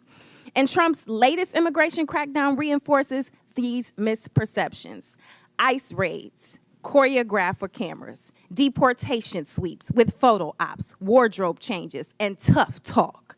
The cruel performative videos of immigrants in shackles, $200 million in taxpayer money to air pro-Trump propaganda ads. Talk about waste, fraud, and abuse. All spectacle, no substance, all performance, no plan. On the campaign trail, J.D. Vance and Donald Trump promoted vile and xenophobic lies about Haitian immigrants in my state of Ohio. And now the Trump administration has moved to strip protections from 500,000 Haitians. These are people who have lived, worked, and contributed to this country for years. And they came here the right way, the legal way. But instead of recognizing their contributions, we are forcing them back to a country plagued by violence, instability, and humanitarian crisis. All so Trump can claim 500,000 more deportations. The cruelty isn't just the point. It's their pleasure. So let's be honest about what's really going on here. Mayor Johnson of Chicago, what sort of an impact will the Trump administration's decision to allow arrests at sensitive locations like hospitals, preschools, churches, and courts have on your city? Thank you for that question. As a welcoming city space, it's important that the trust between the community and law enforcement is strong. That's ultimately how we have built a safer city. Just this year alone, violent crime is down 20%. Any type of threat to the civility and to the humanity of people is a threat to the evolution of our democracy. And so it's incumbent upon Washington to ensure that we are funding our education system, that we are funding our transportation system, our healthcare system, creating more jobs. Just since I've been in office, we've increased youth employment, summer jobs by over 40%. Making sure that our young people see their purpose is the value of this democracy. And so I call on this body to continue to invest in the city of Chicago that sends billions of dollars to Washington. Thank you. Fear and cruelty are not the solution. It's distinctly un-American and a dangerous distraction from the Congress's responsibility to actually deliver progress on this challenging facing our country. And with that, I yield back. Gentlelady yields back. Chair recognizes Mr. Groffman from Wisconsin. Yeah, just a couple comments first. As far as the idea of who's committing crimes, we have no idea how many illegal immigrants in this country are committing crimes because nobody keeps track. Okay, if I go to a prison or a jail in Wisconsin with, I don't know, 1,500 inmates, and I ask how many of these people are here illegally or how many are citizens of another country, nobody will know the answer to that question. So that's why we don't have hard facts on how many crimes people committed. The other thing I like to point out is every year in this country, about 850,000 new people from other countries are sworn in as American citizens. I don't know of Donald Trump ever talking about reducing that number. Maybe he should reduce that number, but I've never heard him talk about reducing that number. Our concern here was illegal immigration, and I would hope the vast majority of Americans think we ought to have an immigration law that the 850,000 new citizens every year go through. But if we're going to have an immigration law, it means we have to do something with the people who try to become permanent residents without going through the proper structure. Now, I think part of our problem here is we have a lot of people who don't understand why we have an immigration law at all. And I want to ask all four of you as I go down, we go down the row here, do you believe the United States should have an immigration law, or do you believe that just anybody should be able to show up and come in? And we'll start with Mayor Adams there. I strongly believe we need to have an immigration law. I strongly believe we need to secure our borders. We witnessed a 90% decrease, and we're seeing that play out in our city. So we should have a strong immigration law. Good. And I'll ask this question then. if you believe we should have an immigration law, and then we'll get all four of you here, if you believe that, do you believe people who ignore the law, whatever that law is, should be allowed in the country? I think that all of us must be held accountable to the law, and if we secure our borders to make sure before they come in that is done correctly, it is not going to impact cities to carry that burden. Like I said, close to $7 billion in tax dollars. Mr. Johnson, do you believe we ought to have an immigration law in this country, or do you believe everybody should just be able to walk in here and set up shop? Thank you, sir. I do believe we should have an immigration law. I do believe we should have secure borders. I do believe we should fix our asylum process. I do believe we should let dreamers get access to permanent citizenship. I Okay, think then the there's lots question we could is, do. if somebody ignores that law and comes in this country, do you believe whoever, ICE or Border Patrol or anybody, should spin them around and send them out? Or can they just ignore the law, and because they, however, crossed the Rio Grande, overstating a visa, whatever, are here? Do you believe that we ought to do something to the people who are ignoring the law?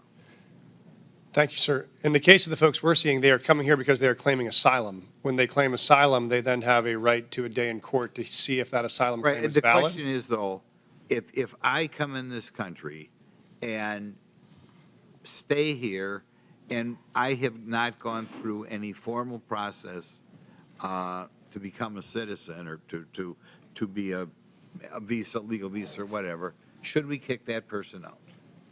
The folks that we're serving, sir, are trying very hard to navigate that legal process. It's often a 7-year wait for a court date when they arrive to this country, so part of it is the backlogged administrative needs of the border. Every month under President Biden, at least the statistics I have, 30 to 40,000 people, what are called gotaways, came across the southern border, didn't ask for asylum, didn't ask for anything. Do you believe that people who just come across that way should be escorted out of the country, or do you believe just because they ran between the designated checkpoints that they, as the result, get to stay here forever?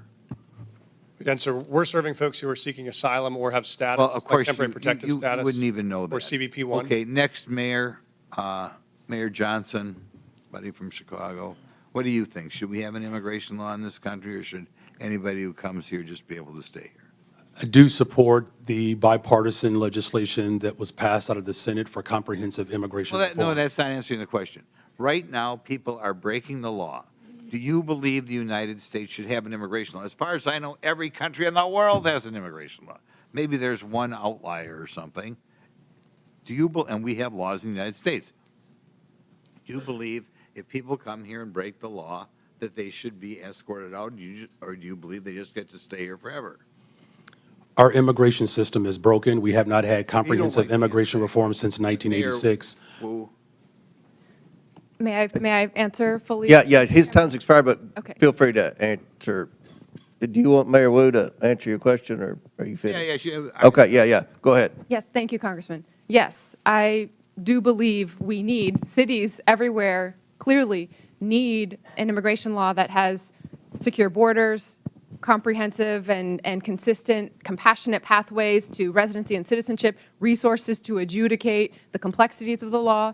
And at the same time, I do not support mass deportation. That would be devastating for our economy, and there are millions of people who are running our small businesses, going to our schools. Okay.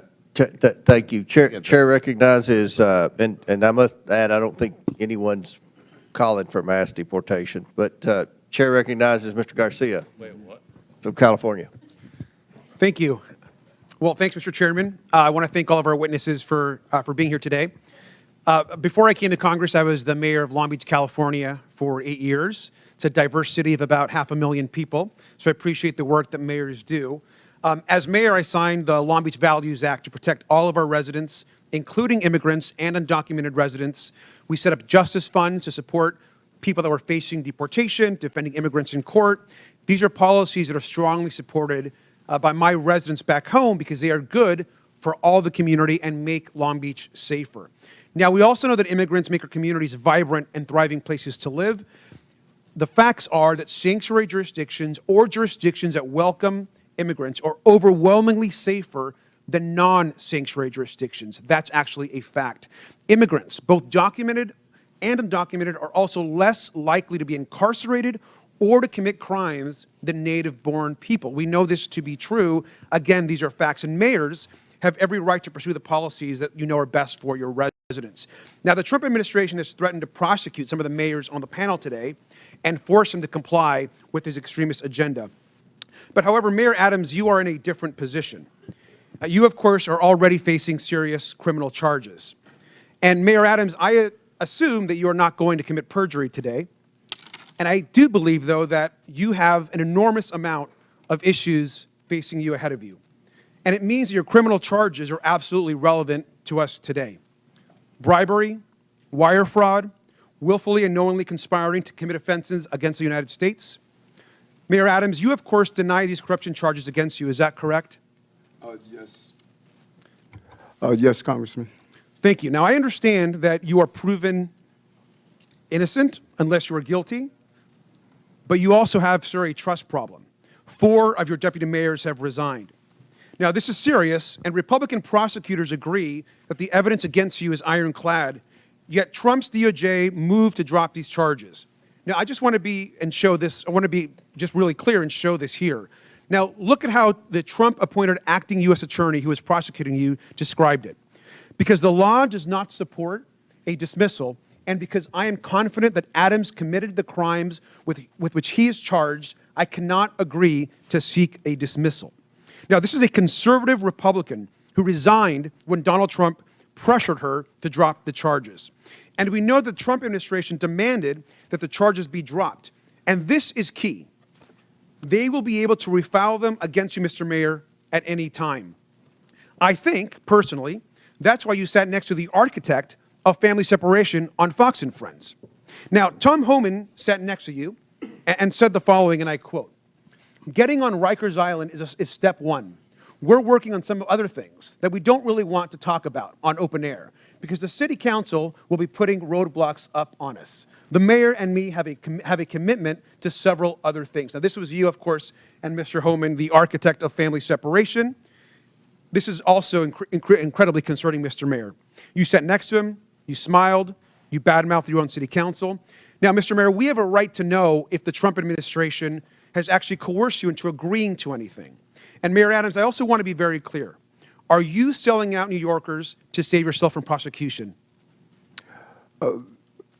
There's no deal, no quid pro quo, and I did nothing wrong. And anything dealing with this case out of deference to Judge Ho, who's now addressing it, I'm going to refer to his actions. Well, Mr. Mayor, it appears, to me at least, that you are selling New Yorkers out. It appears that you are working with Tom Homan, who is clearly focused on family separation and deportations and harming New Yorkers and others across the country. Now, every other mayor on this panel is pursuing legal and effective policies that benefit our residents and their communities. Their policies actually uphold public safety. Now, I personally agree with the majority of New Yorkers and think, Mr. Mayor, that you should resign. You should do the right thing. You should step down and resign today. And with that, I yield back. Would my friend yield? Would my friend yield? I yield. Yeah. Mr. Mayor, I want to be really clear. Were you pressured in exchange for the dropping and dismissal of criminal charges in your indictment to cooperate with the Trump administration on all fronts with respect to immigration? Did any such conversation take place? I think I was extremely clear. I cannot hear you, sir. I think I was extremely clear. No quid pro quo, no agreement. I did nothing wrong but serve the people of New York City. Thank my friend for yielding. Chair, now recognize Mr. Cloud from Texas. Thank you, Chairman. Thank you, witnesses, for being here. You know, we are indeed a nation of immigrants. I have to look no further than my own children, who are the inheritance of both my ancestors who got here in the 1600s with William Penn, or my wife who got here when we got married.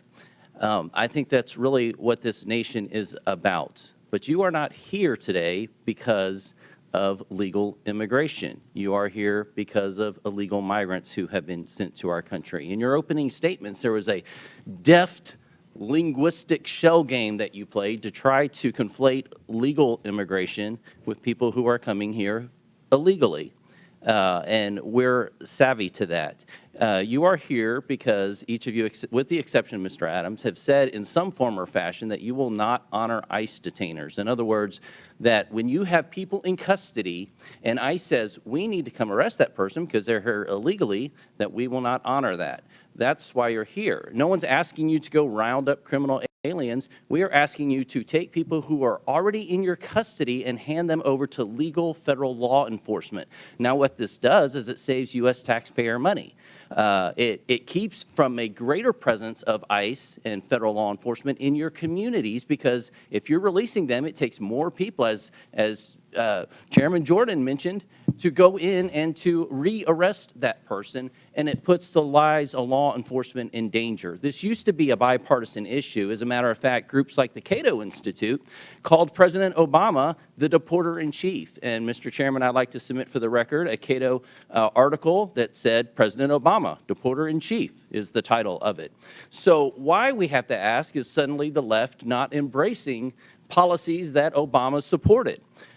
We can look to last night, where it seems to be Trump derangement syndrome, where the left could not seem to applaud kids fighting cancer, a first lady, an accomplished immigrant in her own rights, where traditionally we have applauded and recognized and honored the families for their sacrifice. Many of them are, this is the president's issue, and they're kind of along for the ride.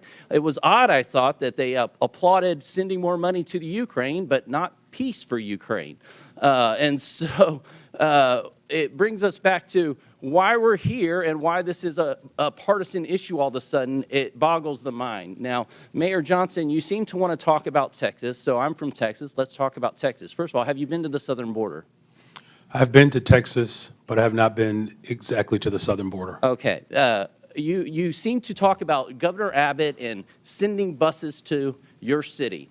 Now, I can understand the concern with that, but I will also let you know that Texas did not ask for the Biden administration to open the borders and send an exponential amount of people that have affected your city into our state. And you should know that no one forced them to go to your city. The reason they selected your city is because you have said it's a sanctuary city. Everyone was asked where they wanted to go before they got on the bus. No one asked them to get on the, or told them, forced them to get on the bus. They did it of their own free will, and they were sent to your city because of your stated claim to be a sanctuary city. Now, one thing I could tell you, having toured the facilities, is that I've been to those facilities under the Biden administration where there was a map on the wall, and you could see the migrants kind of pointing out which city they wanted to go to. And I can also tell you, from having been through the immigration process with my wife, there's a difference between people coming here legally and then people who are, when I've been at the ceremony where the people are crying with tears as they take the oath of citizenship to come to this country, is far different than people coming across our border, waving the flags, not trying to assimilate into the United States culture, and sometimes bringing crime into our communities. This is an issue. Now, each mayor, I want to ask you, one of the issues recently is how much FEMA dollars have gone to support migrants and hotel rooms in your communities. Mayor Adams, do you know how many FEMA dollars have spent in your city? $80 million, and I've been to the border, and I saw those maps pointing to New York. Thank you. Mayor Johnston? Thank you, Congressman. I know we do have some federal dollars that I have to get back to in the exact amount. It's roughly $32 million, Mayor, $38 million. Mayor Johnson? I don't have the exact numbers. It's $32 million. I don't have the number. I'd love to know. $29 million. So understandably, citizens are concerned about that, their taxpayer dollars that are supposed to be going to disaster relief for them and their communities going to illegal aliens. Do you agree, each of you, yes or no question, I only have a couple seconds, do you recognize that it is against the law to harbor criminal aliens? Gentlemen, time's expired, but please answer the question, Mayor Adams. Yes, reading federal law, correct. I do recognize that, and we do not do that. The city of Chicago does not harbor criminals. Yes, we follow the laws. Mr. Chairman, I have a unanimous consent request. Proceed. I would ask to enter into the record two articles. One, talking about President Trump putting mass deportations to the heart of his campaign during the campaign, And just last night, Trump vows to use U.S. military for mass deportations. Without objection, so ordered. Thank the chair. Chair recognizes Mr. Frost from Florida. Thank you, Mr. Chair. So the year is 1969. My abuela, Zenaida, my grandma, Yaya, gets a call. And her, my mother, Maritza, my aunt, Sandra, and my grandpa, Pepe, have to go to a plane within 24 hours because they've been approved to come to the United States. They came here as refugees in 1969 during the freedom flights from Cuba for their new life in accordance with the promise of this nation. ICE arrested hundreds of U.S. citizens during Trump's first term. Again, in the last few weeks, ICE has detained Native Americans, a teenage girl from Nicaragua, Puerto Ricans, a Puerto Rican military veteran, all legal residents, but all who fit the description.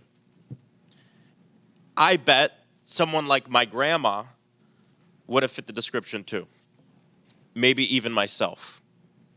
Trump's border czar went on TV and raged about Americans studying up on their constitutional rights during interactions with ICE agents. It was one of the most despicable things I've seen. And the question is, why is he so upset that people know their constitutional rights? To the point where this administration has moved to try to intimidate members of Congress for trying to educate their constituents to know their rights. Why don't they want people to know their rights? Well, because if we know what our rights are, we'll also know when Trump tries to take them away. Mr. Beer, why are such outbursts from this administration alarming as threats to our rights and liberties? Well, you think about what we've heard about detainer requests. I have documented over 155 U.S. citizens who've been targeted by detainer requests, and they want to say, we're going to just take the discretion away from state and local governments over detainer requests, even in the case where someone is clearly a U.S. citizen. Here's my birth certificate. Doesn't matter. They're going to disregard it. And so, yes, I am well aware of the threat this administration poses to constitutional rights. So from what we see the last few weeks, should American citizens, should people with legal permanent residence in this country be also scared of this mass deportation campaign for themselves and their own children? Oh, absolutely. The birthright citizenship order is the most egregious, but that doesn't stop there. They want to take away people's citizenship and people's rights, regardless whether they're citizens or not. Thank you. Mayor Wu, Boston has been named the 9th best city for quality of life in the entire country. Congratulations. I would argue with that. Okay. If Trump succeeds in forcing you to redirect your city's budget and personnel to help with ICE raids in this mass deportation campaign, how would that affect quality of life for your people? First, that is against the laws in Boston and in Massachusetts. But I've heard from so many community members, including residents who are immigrants who are citizens, that they are terrified. And that means when people don't feel comfortable reaching out to call 911 when they need help, when survivors of domestic violence don't feel comfortable reporting or giving information, it makes all of us less safe, even those who aren't immigrants. This culture of fear is bad for the safety of our people. Donald Trump's immigration raids are also traumatizing and destabilizing, of course, all Americans, but especially children and kids. Being a kid in America is hard enough. Making good grades, going through more school shooter drills and fire drills. And now Trump wants to send armed ICE agents into their classrooms to rip children from the school desk as they're trying to learn. Mayor Johnston, my colleagues are laughing about that. I don't find that funny. What would a school day be like for a kid in your city when ICE suddenly bangs down on the door and abruptly grabs their teacher or one of their friends? Thank you, sir. I was a teacher and I was a school principal before I did this job, so I knew that our school was often the safest place that kids came, and they knew there they could learn, they could get support, they get access to services. And many of our kids come from mixed status families. They don't know their status, they don't know their mom's status or their dad's status. So I've had families before who have pulled their kids out of school, kids who were citizens, because they were worried that somehow their kids were in danger because they didn't know who was being taken. And so for us, the fastest way to make a city unsafe is to have kids not feel safe in their own schools. See, they want everybody to live in fear of undocumented people. That is what they want to do. But I'll tell you, when I'm in my district and I do roundtables, I've done them with kids in elementary school, and I ask them what they want us to do. They want us to ban assault weapons. They say what they're actually scared of is being shot to death and dying in their schools. And because of actions that the Democratic administration took, the Biden administration with Congress, gun violence has gone down in Denver, 24%, 25% in Chicago, 40% down homicides in Boston. This works. Gun violence went up 45% under Trump. So when they're in charge, more people die. When they're in charge, we are actually less safe. And I think that's an important thing that we all have to keep in mind as they try to scare us in terms of immigrants who are living in this country. Thank you, and I yield back. Chair recognizes Mr. Palmer from Alabama. Thank you, Mr. Chairman. I thank the witnesses for being here. I just want to respond about crimes committed by people here illegally. Every crime committed by someone in the United States illegally is a crime that would not have been committed.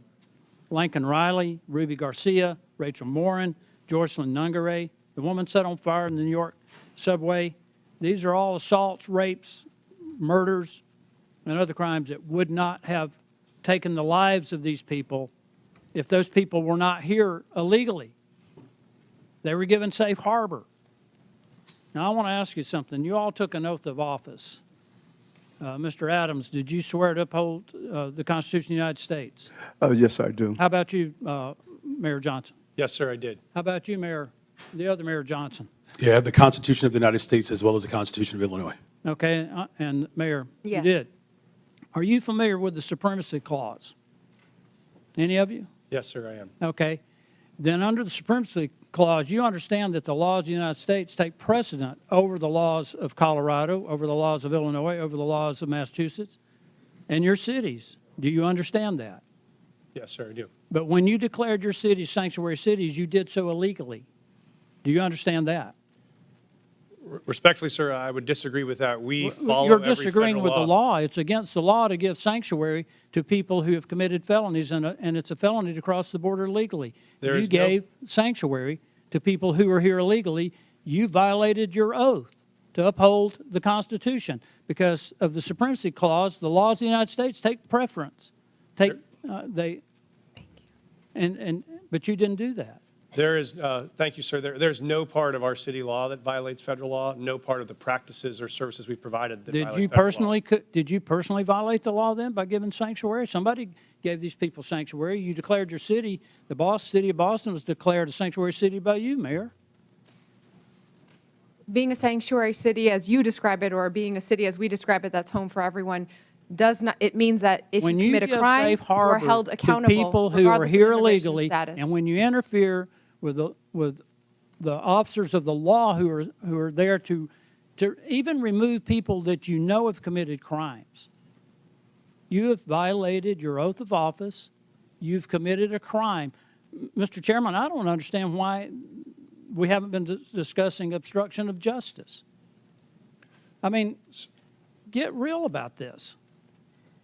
We have a problem in the country with the people who have come here illegally. And I just gave you a few names of people who have been raped and murdered. There are numerous others.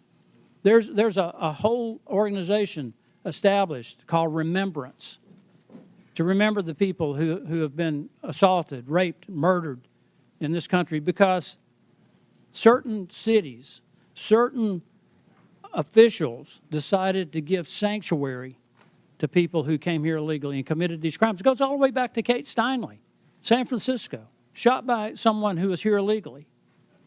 She would still be alive today. She died in the arms of her father.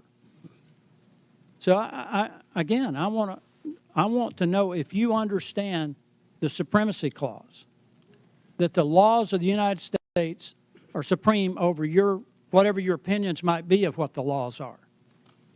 Sir, I do recognize that.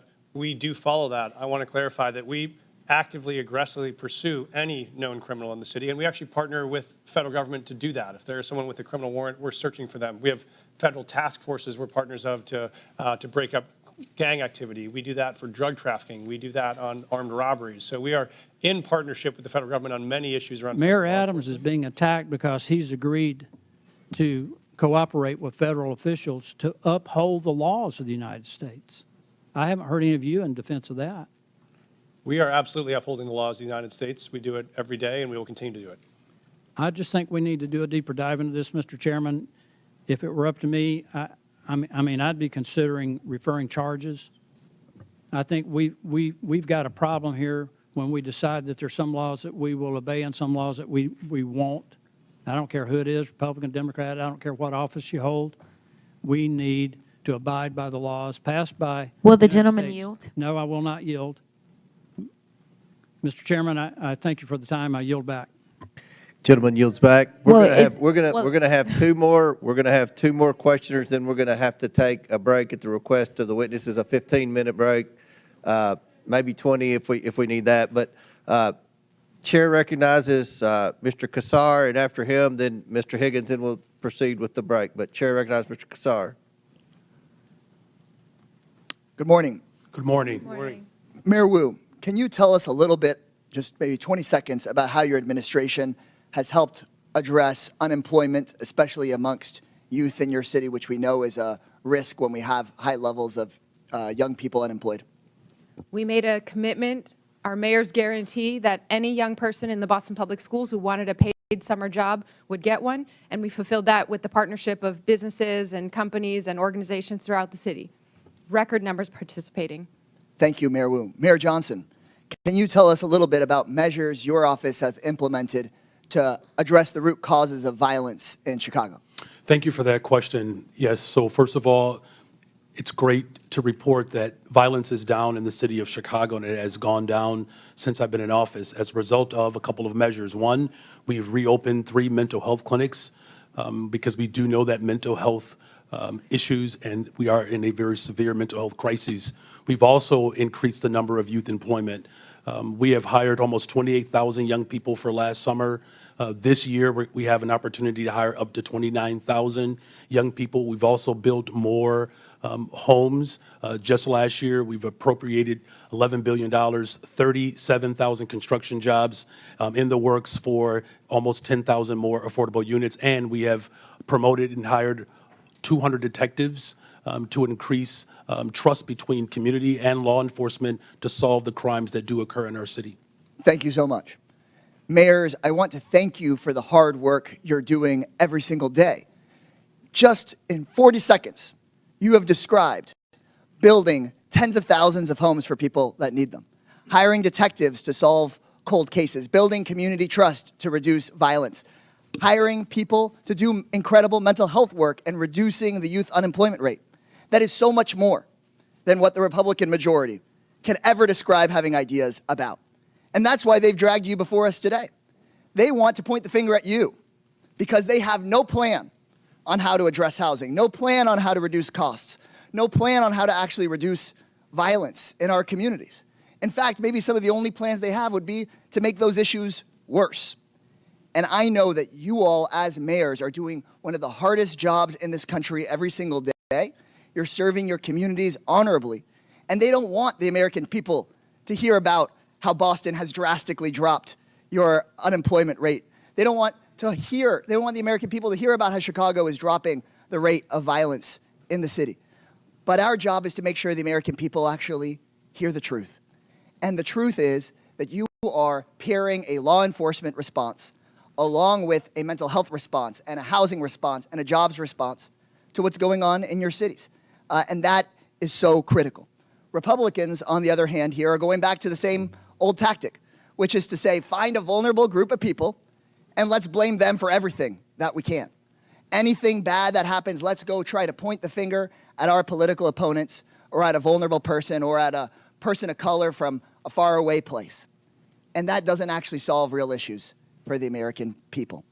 Republicans and their big boss donors blame immigrants for low wages because they don't want the American people to see the Republican plan to dismantle the NLRB, to dismantle unions, and to never pass a bill raising wages for American workers. They blame immigrants for housing costs because the Republicans are dismantling the Department of Housing and Urban Development and stripping affordable housing funding from this country. They want to distract from the $8 million a day that people like Elon Musk get in federal contracts while they attack hardworking immigrants and while they attack officials that are actually just trying to do their jobs.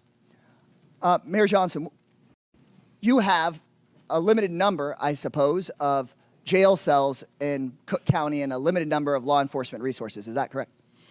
That is correct, and I do not have jurisdiction over Cook County jails. And you want to make sure that when somebody in the city of Chicago calls 911, that they get an appropriate response. Is that correct? That is correct. And so what I have been hearing all morning from my Republican colleagues is they want the federal government to go tell the city of Denver or the city of Boston or the city of Chicago. No, they want the federal government to be able to call you and take over your police resources or take over your county's jail resources, and you don't even represent the county, for whatever case they might come up with, whether the person is dangerous or not.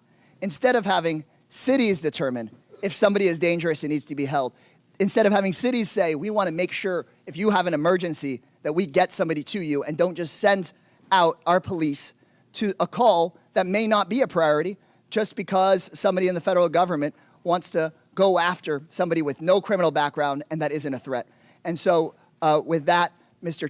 Chairman, right before I yield back, I just want to thank people that are involved in local government, city council members, neighborhood associations, mayors, the people who keep our cities running. You deserve our support in making your cities more safe. You deserve our support. Gentlemen, time's expired. Chair recognizes Mr. Higgins from Louisiana. Thank you, Mr. Chairman. Let's clarify for America, Mayor Adams, Mayor Johnson, Mayor Johnson, and Mayor Wu, are you here today under the advice of counsel, and do you have counsel present? Yes or no? I want to understand the question. Are you here today under the advice of counsel, and do you have counsel present? Do have counsel present. I'm here because we were requested to appear. Did you consult with, did you have counsel prior to your appearance? Yes, we did. Thank you. This is not a trap question. We just want to clarify. Okay. Here under the advice of counsel, do you have counsel present? Yes, sir. Counsel present here because I was invited. Did you counsel before your trip here? We do have counsel. Get I was advice here. from your counsel? Yes. Okay, then you're under the advice of counsel. Yes. Mayor Wu, thank you. To just clarify for America, these mayors are all sanctuary city mayors. But the narrative is no longer comfortable because 3 months ago, we were at the tail end of 4 years of millions and millions of illegals coming into our country. It was out of control. The only thing that has happened since then is we had an election in November. And now we're not pulling the curtain back. We have ripped the curtain from the rods. We have revealed to America just how fast we could have secured our border if you had an executive that was willing to enforce the law. So now we're paying attention to our municipalities. And every one of them is lawyered up. They've changed their narrative. We got example after example. The mayor of Chicago, we must lead with and live by the promise of Sanctuary City. The mayor of Denver, willing to go to jail in defense of Sanctuary City policy. The list goes on. But the policies of these mayors and our previous president have consequences, real-life consequences. I have a family here today, Mr. Chairman, who lost their beautiful loved one. This young man was killed by an illegal immigrant in Texas that never should have been in our country.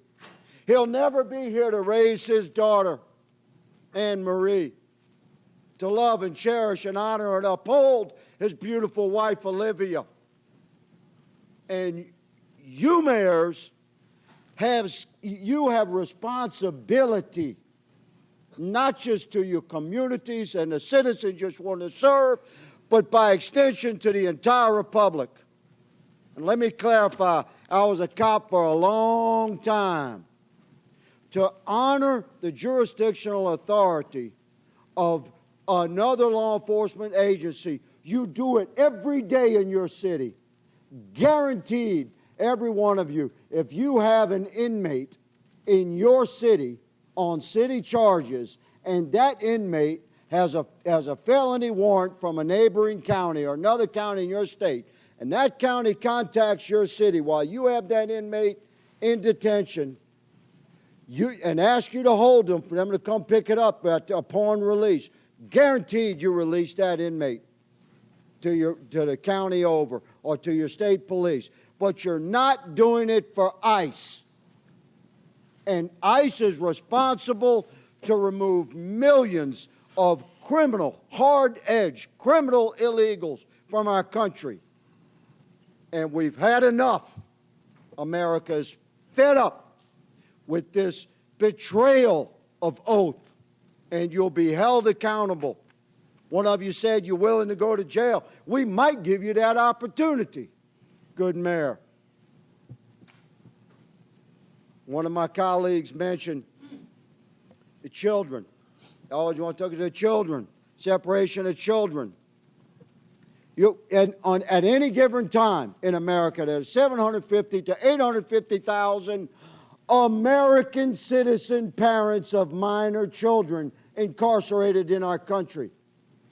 If you commit a felony in America, you get arrested and prosecuted and convicted and incarcerated, you can expect to be separated from your children. But let me say, there's a sunset to that separation, because when you do your time, you'll be released. You can return to your family. This young man will never return to his family, and he should have never been removed from his family. If we had a president and heads of our municipalities that were willing to uphold the federal law that exists. America is moving into a new era of enforcement of our own laws. Welcome to it. Mr. Chairman, I yield. Very good. Mr. Chair, I have unanimous consent. This is an article from Wired.